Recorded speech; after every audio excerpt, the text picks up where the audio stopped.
Patrons.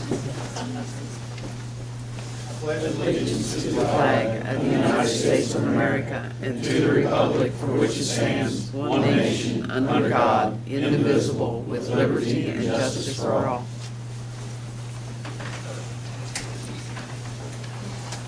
Good evening. Today is Monday, December 1st, 2014. Time is 7 p.m. The regular meeting of the Greensburg Common Council is called to order. Please silence the electronic devices. Please. Roll call, please, Bridget. Blake. Here. Lynn. Here. Gary. Here. Darrell. Here. James out.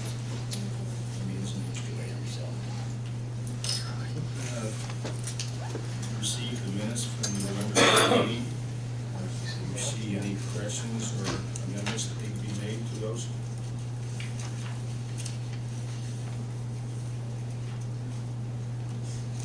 If not, I would entertain a motion to accept the minutes as you received them. I'll make that motion. Second. Motion made by Terry, second by Blake. All those in favor say aye. Aye. Opposed, same sign. Motion passes. Thank you. No old business. No new business. Pardon? Okay. I'd like to start out this evening with a public hearing on additional appropriations, resolution 2014-12. Meeting is now open. Hearing on comments. Bridget, would you like to explain what it is? I can do that. This public hearing is to see if anyone in the public has questions about an additional appropriation 2014-12. It is to make clarifications in the motor vehicle highway fund, number 2708. There were some items that were not caught during the budget 1782 notification and the budget order back in last February. They had just approved a line item, but the mistake basically was made because they had said it was as submitted, and as submitted was a budget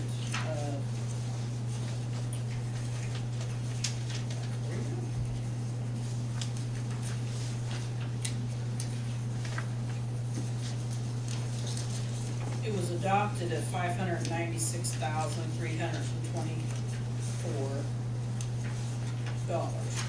And that was approved by council and was sent via gateway to the DLGF somewhere between submission and approval. They only picked up the $175,000, which was a one line item in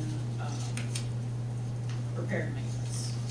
That line item was actually reduced to that line item. I don't know if that's where the confusion came in when we were doing our summer meetings, that what council approved and what was submitted via gateway was 500,000. So we had to do requests to get this one. That's, once it gets to budget order, that's the only way you can get the DLGF to make changes.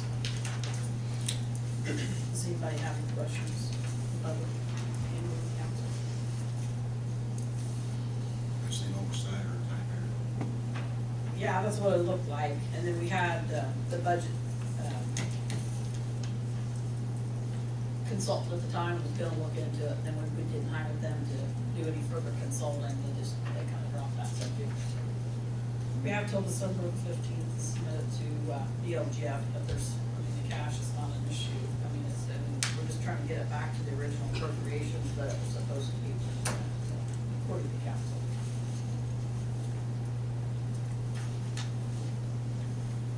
Council, do you have any questions or concerns on this? You want to do it now or do it during council meetings? It's a public meeting, so it's time really for the public to entertain, you have to listen. I entertain anybody who would like to come and speak in regards to this resolution. Feel free to do so. And before you leave, we'd also like to get a list of signatures for the public.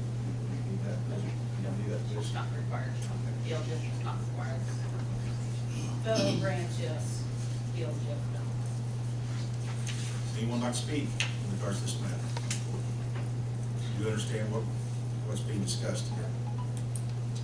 There's the type error, the LGF, when they approved the 1782 form, which is our approval of our budget money that can be spent this year. They had cut one line item on the NVH. We're just restoring that to what it originally was, that the council. If there be nothing, then entertain a motion to adjourn this public hearing. So moved. Motion made by Glenn, second by Terry. Adjourn. Thank you. Just for the record, so the record is correct, I also ask for a motion to reopen the regular meeting that began previous to the public hearing. Need a motion to reopen the regular council meeting. Motion made by Terry, seconded by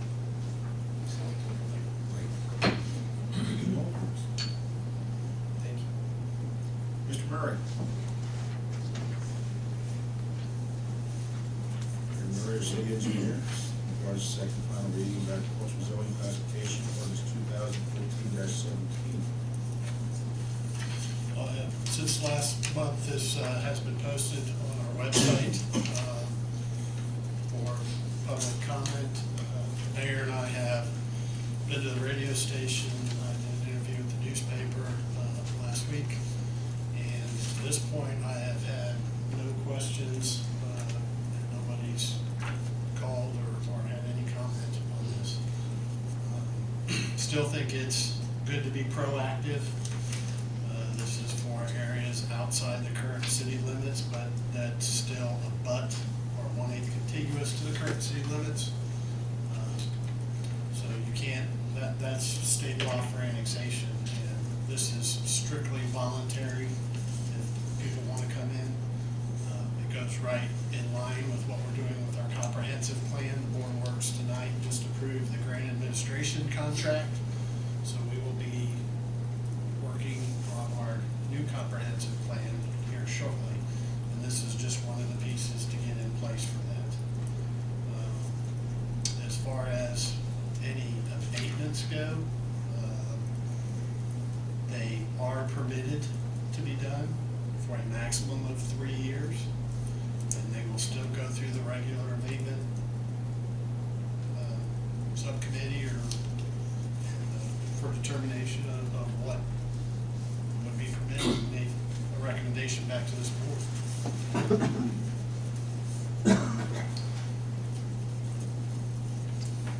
If anybody has any questions, I'd be more than happy to try to answer them. Questions, council? Concerns? I have. I'm not trying to be an obstructionist. I'm not trying to say no to this.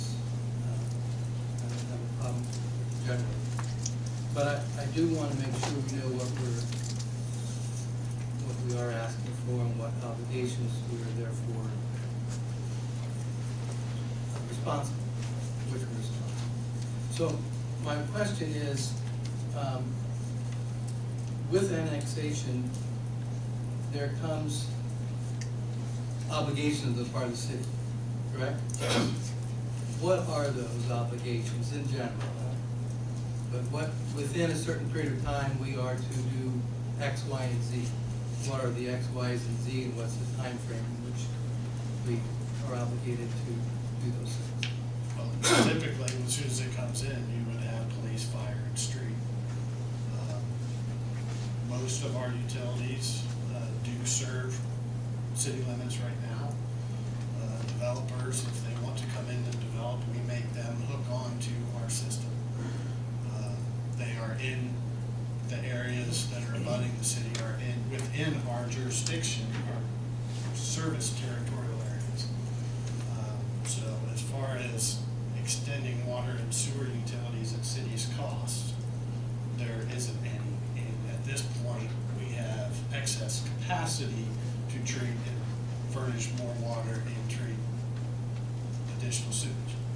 So right now, the only thing would be police, fire, and street. And there's not an obligation within a period of time to extend the utilities. We don't typically extend those. If a developer wants to come in, they need Yeah, to provide I that know as what, part I of know their what our development. practice is. My question is, what's state law govern? It says they need to be made available within a 3-year period. We have the capacity there.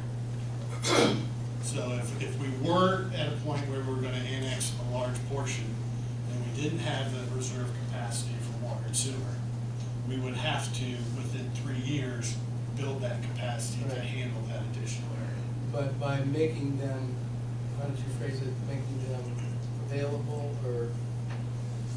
Making them available within 3 years. By making them available, that does not obligate us in terms of running the lines. No.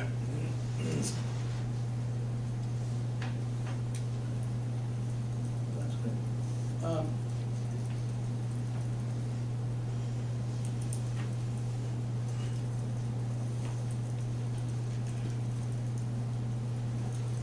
Every time this has been brought up, the issue of, or the topic of of abatement has also been part of the same conversation. There's nothing in this ordinance that obligates us to that necessarily, that I see, from the writing anyway, but it's always been discussed in the same conversation because it's being brought up as an ordinance. It's a state law that within 3 years you can bring property into the city and abate, unless it's residential, and they have a specific 75% year 1, 50% year 2, and 25% year 3. And so any property that you bring into the city, you could, for a 3-year period, you can abate or only agriculture. The state law that we looked up did not say strictly agricultural. But we are looking, because it is agricultural in the county, we are trying to bring it under the same Yeah. zoning classification within the city limits. So, the next question, there's pieces of property that are within the city now, reclassified as B3 or I1 or B2, whatever the classification might be, but that are used in agricultural, for an agricultural purpose. In terms of their assessment, the value of the land is based on not its use, but its classification. Yeah, it's based on the use. It's based, and I went over and talked to the assessor, and they said the property is assessed on the use, not on the zoning classification. Good.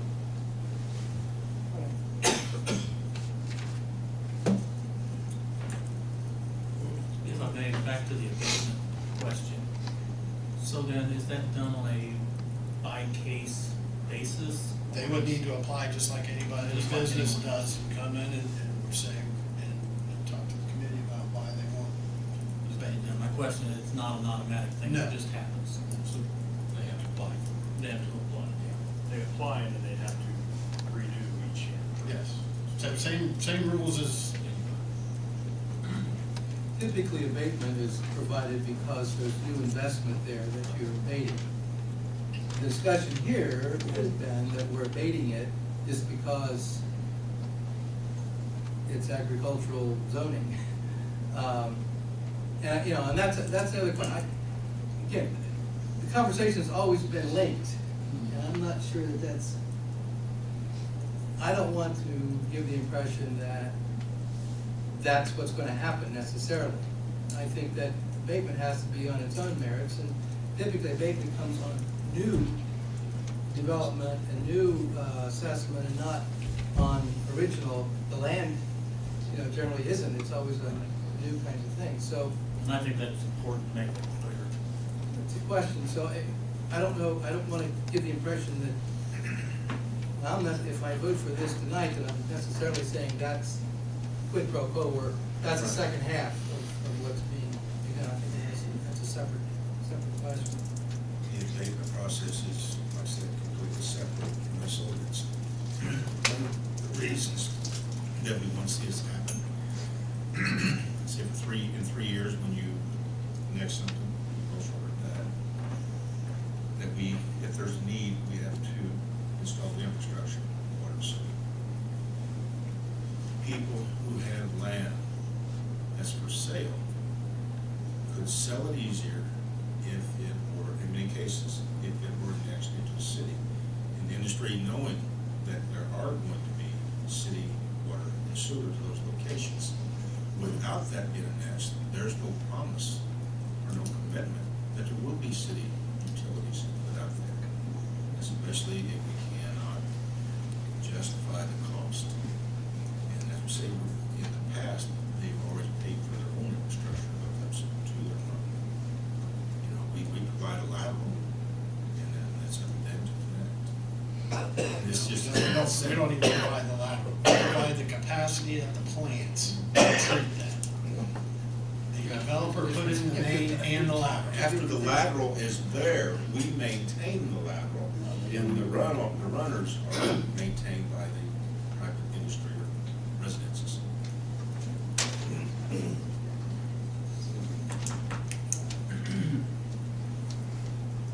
At this time, then, we don't really have any specific areas in mind necessarily. Yeah, me too. This is something I discussed with a gentleman a couple of years ago, and his problem was when it's annexed, not only pays the county tax, he also pays the city tax along with it.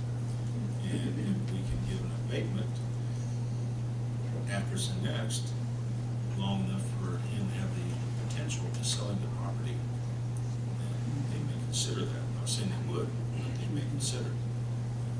There are no agreements, nothing planned in advance, but this is another tool that can be utilized to get people to go ahead with annexation. If it is developed as a county project,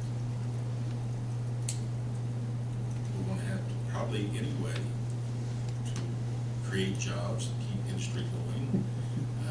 It's going to be supplied anyway. At someone's expense, at their expense. And this is an incentive for them to request to be annexed. Voluntary annexation. And after that 3-year period is up, Yes. the tax abatement goes away. Yes. They pay full. And what's the, if they don't at that time decide to sell or whatever it is, they have the ability to annex. I don't think we would do that. Don't know that we would do that, but that They could request could always be made. I don't think the council would probably hold on with it, if as long as there's a potential there. Yeah.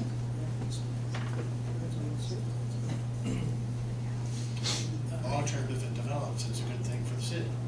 Yeah. It helps stabilize the tax base. I've got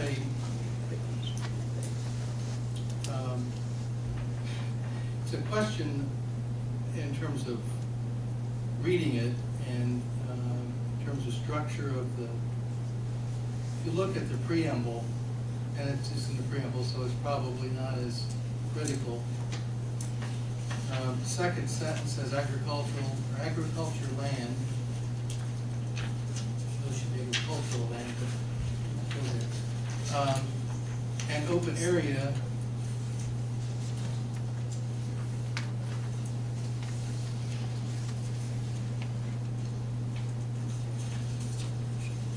I don't have one in front of me. Give me a second. Hold on. Well, I'm just saying that it says, and that is inconsistent. I don't know whether be protected, should be protected from encroachment and protected that is inconsistent with the Greensburg Plan Commission is just awkward reading. And it's awkward structure. Right. It should be protected from, of course, from development from the city core and protected from that which is inconsistent Right. I with the agree. Greensburg principle. That which is inconsistent. Yeah. Protected from, well, it's not the don't say protected again, but it's the same preposition. Right, So I agree. I would make that as a friendly amendment. If Councilors would agree. Yes, I agree with you. Both that as it being in the preamble, it doesn't necessarily affect any of the substantive nature of the ordinance, but realistically, it just reads better, makes it less confusing. Took me a long time to read that several times to get what he was trying to say. You can amend it, I mean, I would offer that as, I think you could pass it on second reading as amended with that. with that first.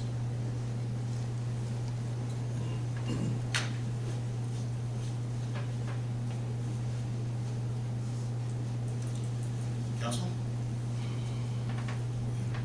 Questions or comments? Then I would entertain a motion to pass resolution or ordinance 2014-17, agricultural district, as amended for discussion. So moved. Second. Motion made by Darrell, second by Blake. Any further discussion? Hearing none, Bridget, take roll call, vote, please. Blake, Yes. Glenn, Yes. Terry, Yes. Darrell. Yes. Thank you, gentlemen. Second reading's passed. We want to bring that back for third reading the next. We don't have to. We don't have to. Second reading is- Revised. Susan, The next item on the agenda will be the second final reading to amend ordinance 1998-15, transit merchants. And everybody's aware that we have some guests here this evening who'd like to make some comments, ask some questions in regards to this one. Would you like to entertain their discussion first? Anybody who is here for the transit merchants ordinance, please feel forward, come forward and state your name. Jeff Hemsler, Executive Director of Greensburg, Decatur County Chamber of Commerce. Good evening, Jeffrey. Hi, sir. Thanks for having us up here today. Came aware of this today for whatever reason, that this was coming up for second reading tonight. And as the Chamber of Commerce, we have some members, and of course, other businesses that aren't members here in Greensburg, that this new amendment to the ordinance may affect them. The question I might have, and it just occurred to me, this specifically states an ordinance providing for the regulation of transient merchants within the city of Greensburg, Indiana.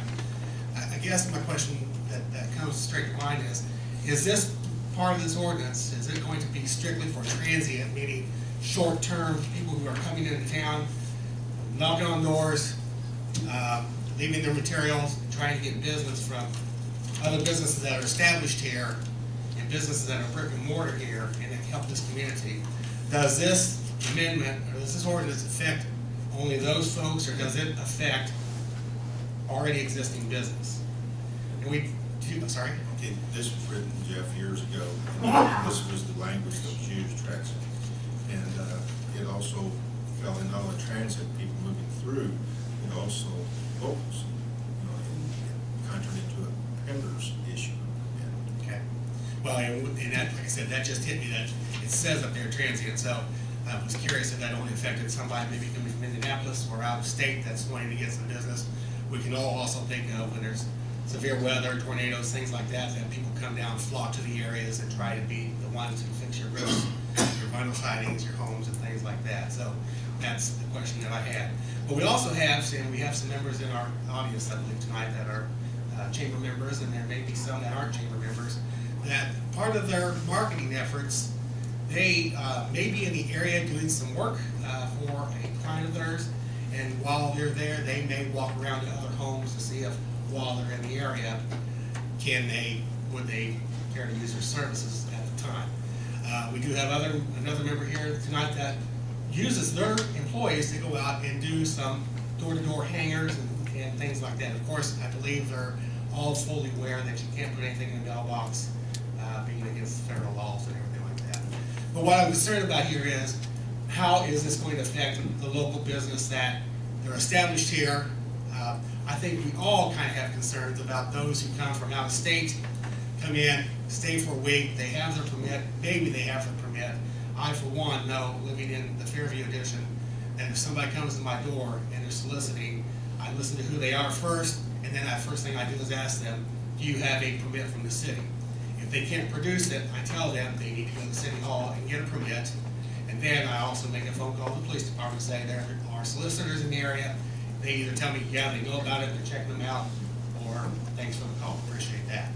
If they have a permit and I don't want to hear their spill, then I just say thank you, but I'm not interested in what we go on to the next house. So the concern being here is our local businesses or businesses that are established here that give back to our community, and how is this going to affect them? Because sometimes them going door to door and knocking on doors or hanging flyers on a door, doorknob or something like that, it really puts a crimp in their budget to have to spend their marketing money other ways. So I hope we take that into consideration. And the Chamber of Commerce would love to help you folks on this. And perhaps the most suggestive thing I can say tonight is I would like to see you table this so we can talk about it and see if we can help you a little bit more figure out the pros and cons of it. Thanks. Thank you.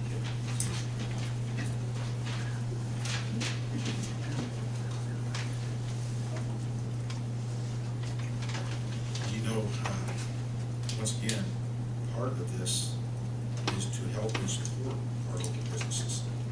It really is. It's one of those things you brought up. Thank you. Hi, Charity Wilder with Crystal Clear Window Cleaning. I do own a business here in town. I just got an office, brick and mortar office here in town, but I live in St. Paul. Just wanted to tell everybody my thoughts on this, or part of my thoughts on this. One of the things that I see a problem with it is I am one of the businesses that do this. When a business comes into town, I go to their doors and I, storefronts say, hi, I own a window cleaning company. This is what I do. I'd love to offer you services. Not only do I offer my services, but I say, I know great people in town. You need a plumber, you need a contractor, you need a carpet cleaner, you need to join the Chamber of Commerce. I am an ambassador for the Chamber of Commerce. I don't know if Jeff wants me to announce that right now or not. But I do go out and I, try and help establish them and make sure that they succeed in the area. So, my 2 cents. I would like to see it tabled as well. Everything Jeff said. Thank you. Do you call on private citizens Yes. or just businesses? We do residential and commercial, so, Okay. and I am one of the people that, when we go out and clean a house, we do window cleaning, people are outside, you'll see, it's so funny. Keeping up with the Joneses really is true, right? You're in Greensburg, I'm telling you. You pull up in your van and you start cleaning the windows, they're gawking out the windows. One of two things is happening. Either they're going, are you supposed to be there? Or they're going, maybe I should look at that. So we are very good about going next door and saying, hi, we're with Crystal Clear Window Cleaning, we're here cleaning Mr. Jones's house, and if you have any questions, then talk to us. I'm not a very salesy person. I'm not a pressure salesperson, so I more give information, but like I do every year, I do candy canes. I take out to every single business around that I can possibly walk to. I do thousands of these. Take them out and I just, how many employees do you have? Oh, you got 5? Well, here's 5 candy canes. On my candy canes, there's a little card that says, thanks for doing business in Greensburg. Merry Christmas from Crystal Clear Window Cleaning. My understanding is that's gonna be wrong. Even though I'm not saying, hey Gary, let me clean your windows. I'm saying, here's a thing from me, Merry Christmas, Happy New Year. It's my understanding of it by reading this. Then again, I'm not an attorney, I'm just ding dong that owns a company here. So I would like to see it tabled so we can look into it further and a little more thought go into it. I definitely agree there needs to be some changes, but are the laws being enforced as they are?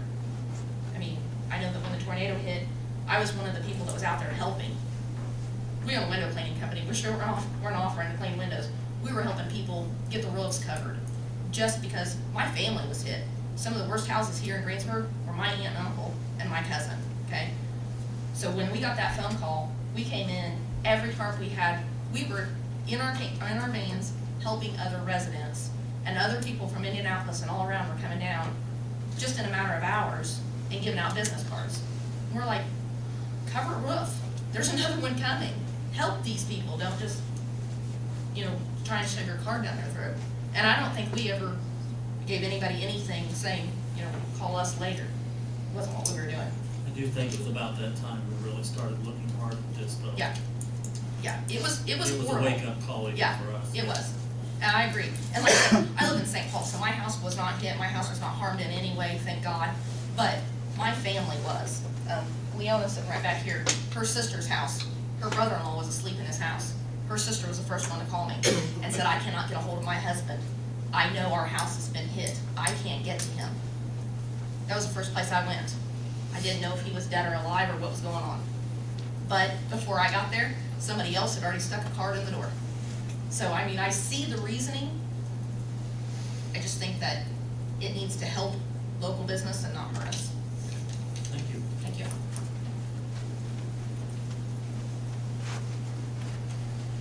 Thanks for letting us come up here and speak tonight. I'm Tanae Nagengarden with Anytime Fitness here in Greensburg. I'm sorry, could you please spell it out? I sure can. It's T-A-N-E-H-A, Negangard, N-E-G-A-N-G-A-R-D. First time I've heard that.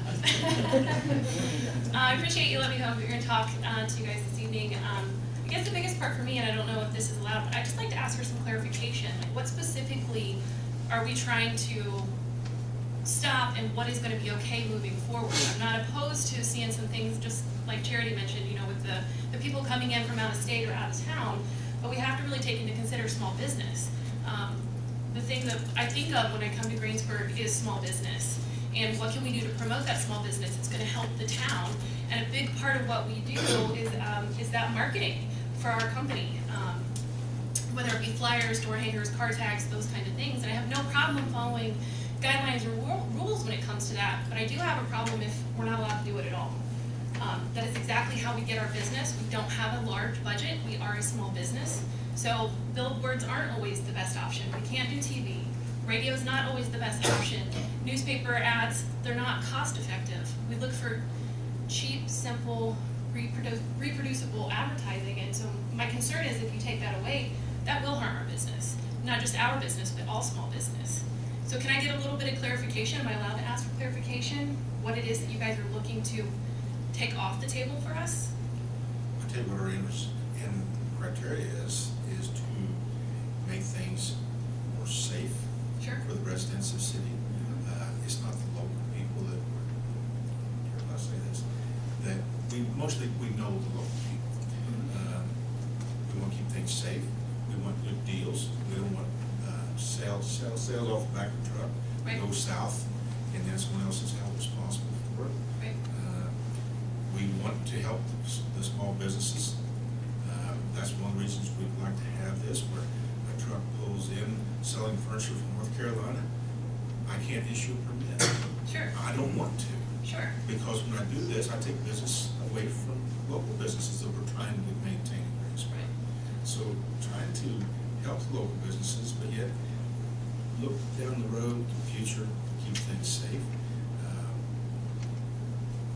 How often have you used this process of going door to door? Well, we've been in business here for almost 10 years, and we've done it all 10 years. And we don't do it every week, every month even. It's typically when we have a special promotion, but a couple, 3-4 times a year. And then I'd like to ask another question, and the council can have their share of questions as well, but how many people sitting in this audience like someone to knock on their door, whether in the middle of the day or after dark? How many people really encourage that? You know what you're doing. You know that you're not a threat to anybody. You wouldn't think you would scare anybody. But what about the person inside the house that doesn't know who's knocking or why someone is there? And I can honestly tell you, we're not door knocking. We're leaving a marketing piece for them to make up their mind to come to our business. We're not selling anything door to door. That is not our intent. It's just to make them aware of who we are, that we're here in town, and we're here for them when they're ready to come to our business. Yeah. And I completely agree with you where you're coming from with the out-of-state stuff. I just want to make sure it doesn't hinder local business. If That's sure not our goal here, believe me. So, but I mean, you can see where our concerns are coming from when we read this. It makes it sound like the advertising that we do, the cheap advertising, for lack of a better term, that we do, it seems like it will hinder us if we don't fully understand what's So there's happening. a law that how you purchased a solicitor's permit in the past. I'll be 100% honest, I didn't even know that that was required of us. We're not opposed to doing it, we absolutely 100% will do it, but we did not know. And it's not really about the money, our rates are so low, we just want to know when people call the police, that yes, there has been a permit Sure. issue. And now that we know it's there, we just talked about it today when we were made aware of this being part of the agenda. We absolutely have no problem following the law, we just need to know that it exists. So, Can I ask a clarifying question? yeah. Types of materials that you hand out, are they purely advertising, or are they conveying some amount of community information or community or something informative that is aside or different from just your commercial marketing? It's both. I mean, we do a lot of community stuff. We do charitable work and stuff. Different times of the year, we go to businesses just to speak to those businesses about health and fitness. So it's a little bit of both. Like I said, we only do, right now, we're probably doing it 3 to 4 times a year, based around special promotions and events that we're running in the club. It's not something that we're doing every week or every month. But we do a lot of business-to-business marketing as well, where we try to partner up with the other small businesses and promote their business within our walls, and they promote our business within their walls. And I just want clarification that that's not going to be a problem in the future.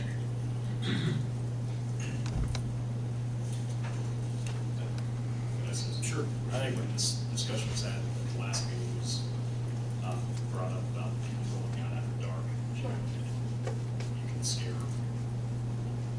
the older generation to maybe have home by themselves. You can scare my 32-year-old wife that has a 3-year-old Sure.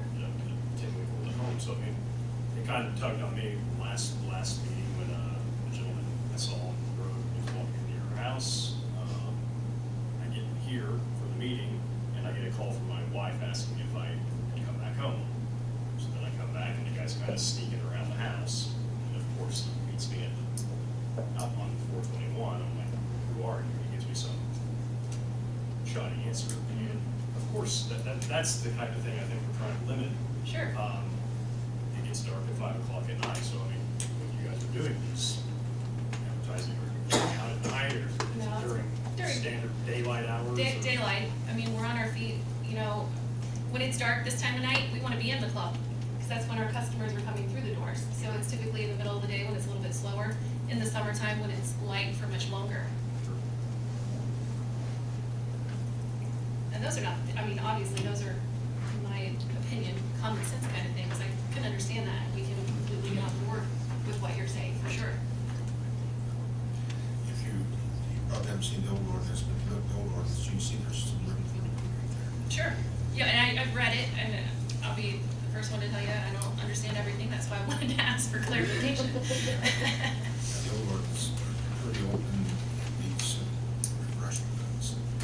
But I definitely think there needs to be more dialogue and just make sure that it doesn't, moving forward, it promotes the businesses within the community and, you know, demotivates people from coming in from out of town and harming our community. Now, this is completely off the side, but how can we keep the public better informed than what process we have?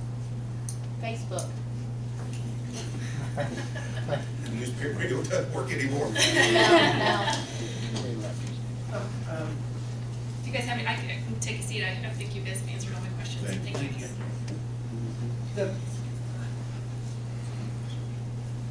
The chamber will do everything it can to better inform our members and businesses in the community processes they should go through as far as getting a permit from the city to do that that's required. The other thing is, if the question I might have is, we're hitting all these points, which are valid points, but when we look at, and I know we're going off of the ordinance that was written years ago, whatever it was,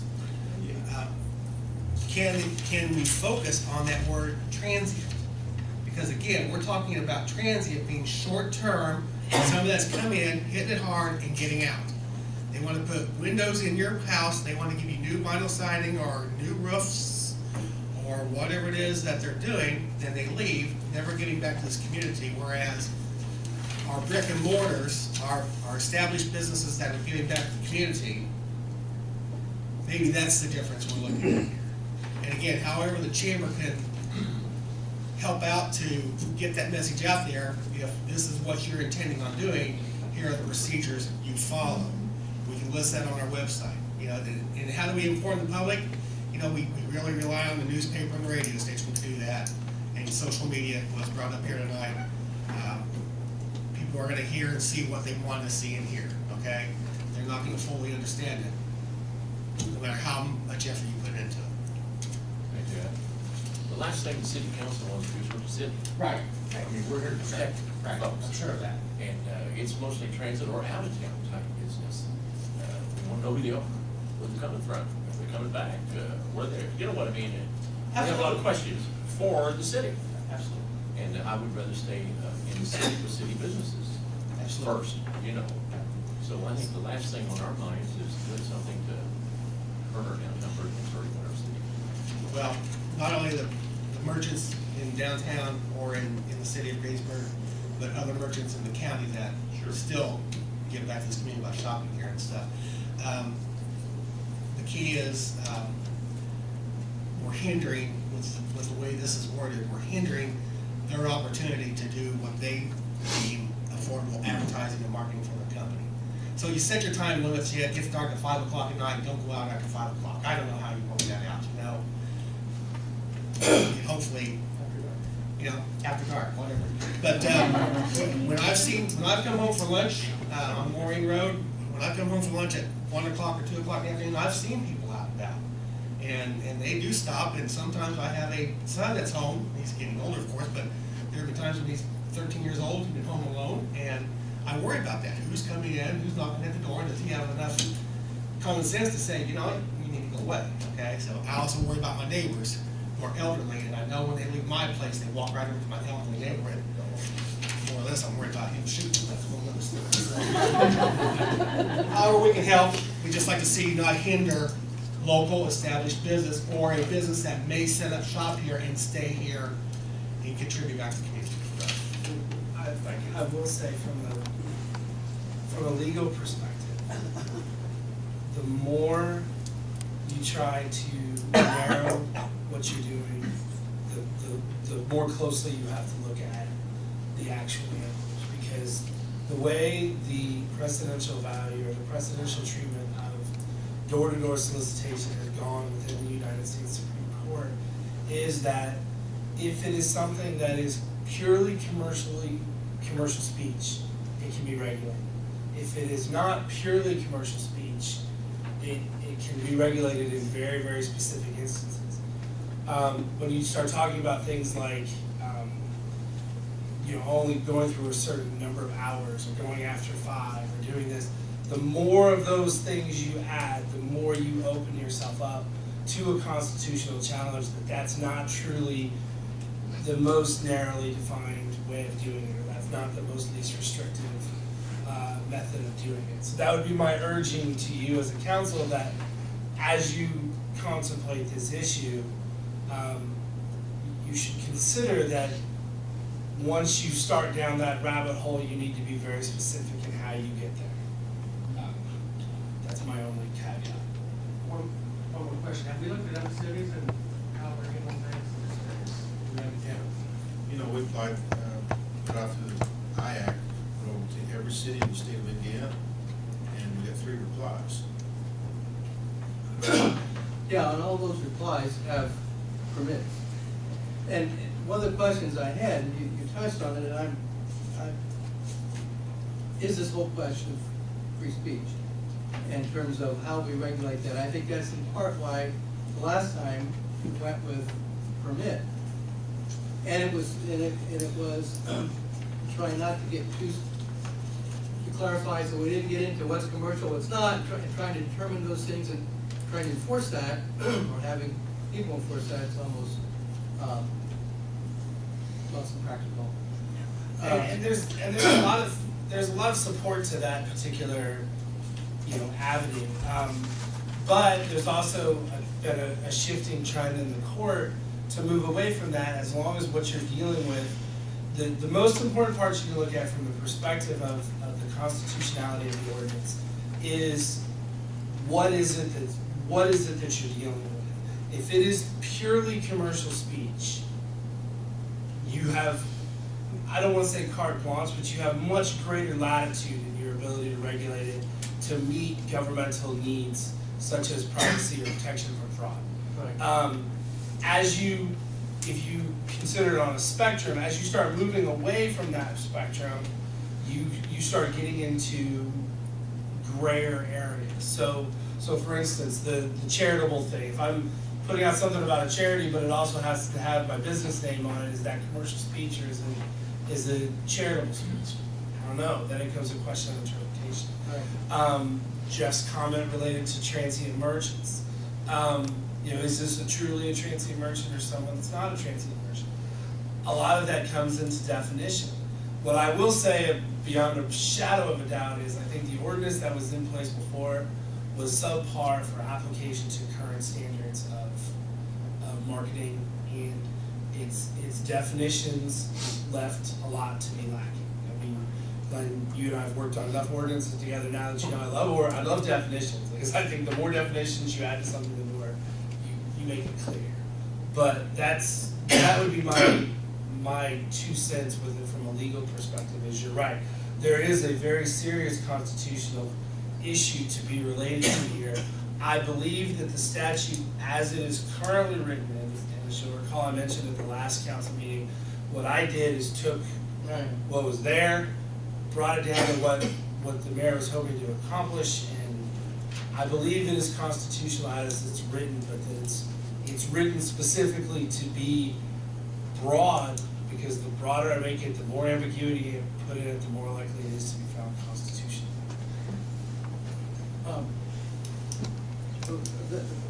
We've already raised several questions.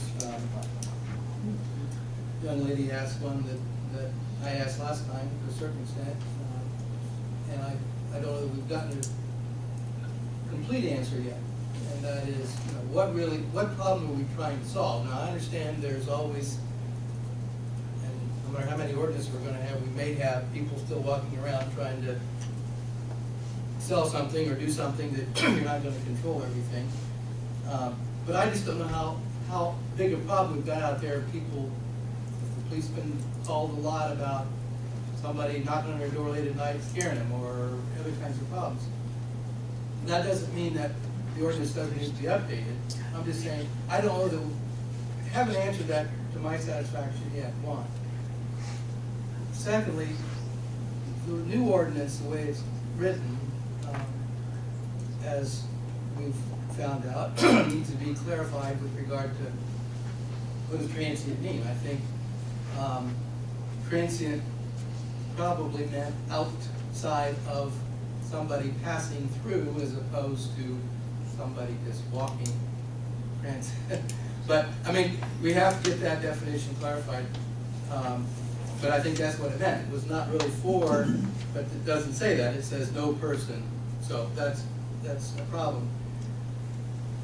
Thirdly, the way this new ordinance is, I just think the enforcement of it is problematic, very problematic. And I guess, we don't have police here, but I mean, that's another whole question of how that's going to be enforced. To me, leaves a lot of questions to be asked. And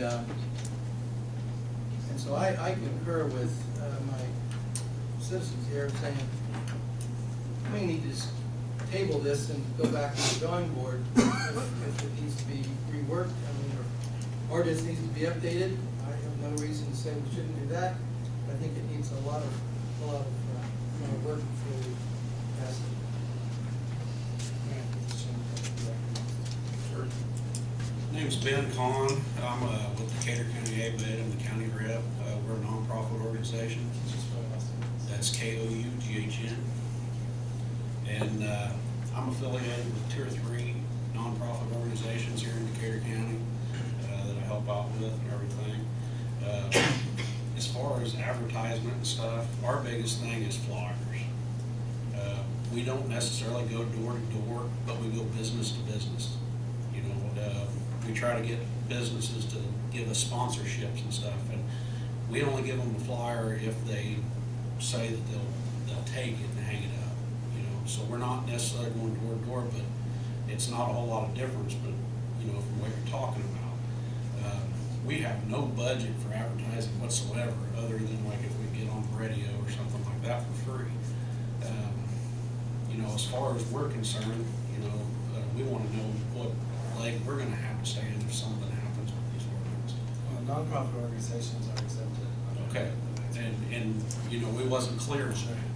So that's where we was looking at, you know, we didn't know if that was gonna take our only ability pretty much that we have away from us, so. Yeah, essentially, if I have to say that there's a trinity of things that if you start poking holes at, you're gonna get a constitutional challenge. It's nonprofits, religions, and politics. You put any of those three in an ordinance, you're pretty much gonna get tempted.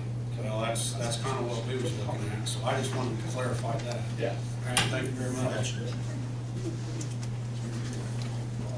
And we surely do appreciate everyone's input. Like I said, this is not to strangle anybody or hold anybody back. This is to protect our, first thing is public safety for the citizens of this community.